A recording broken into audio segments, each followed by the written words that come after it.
YCP Paytm batch కి ఒక open challenge. నేను అడిగే అన్ని ప్రశ్నలకి మీరు సమాధానం చెప్తే మీకు లైఫ్ టైం సెటిల్మెంట్.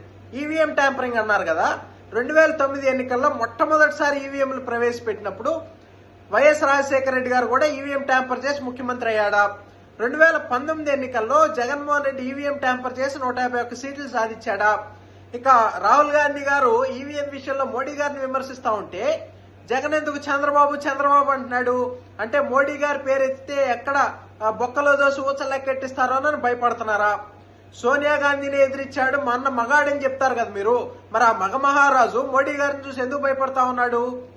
ఇక 2014 ఎన్నికల నాటికి కేంద్రంలో మేము అధికారంలో లేవు, నాడు ఈవీఎం ట్యాంపరింగ్ అన్న విమర్శలు లేవు. పూర్తిగా ప్రజల మద్దతుతో మేము అధికారంలోకి వచ్చాం. 2024లో కూడా పూర్తిగా ప్రజల మద్దతుతో మేము అధికారంలోకి వచ్చాం. మాకు ఈవీఎం ట్యాంపర్ చేయాల్సిన కర్మ మాకు పట్ల. ఇక పొత్తుల విషయానికి వస్తే 2004 ఎన్నికల్లో చంద్రబాబు నాయుడు గారిని చూసి భయపడ్డ వైఎస్ రాజశేఖర రెడ్డి గారు Congress, CPI, CPM, MIM, TRS 5 పార్టీలతో జట్టు కట్టి ముఖ్యమంత్రి అయ్యాడు. అంటే వీళ్ళందరి సంకనాకి వైఎస్ రాజశేఖర రెడ్డి గారు ముఖ్యమంత్రి అయ్యాడని మీరు ఒప్పుకుంటారా? అవినీతి మరకల్లో కూరుకుపోయినటువంటి మీ పార్టీతో పొత్తు పెట్టుకోవడానికి ఎవరో రారు కాబట్టి ఇక వేరే పార్టీలు కూడా పొత్తులు పెట్టుకోకూడదు అనేది మీ అవివేకం అని ఈ సందర్భంగా తెలియజేస్తా ఉన్నా. అలాగే 2029లో మేము అధికారంలోకి వస్తామని మీరే చెప్తారు.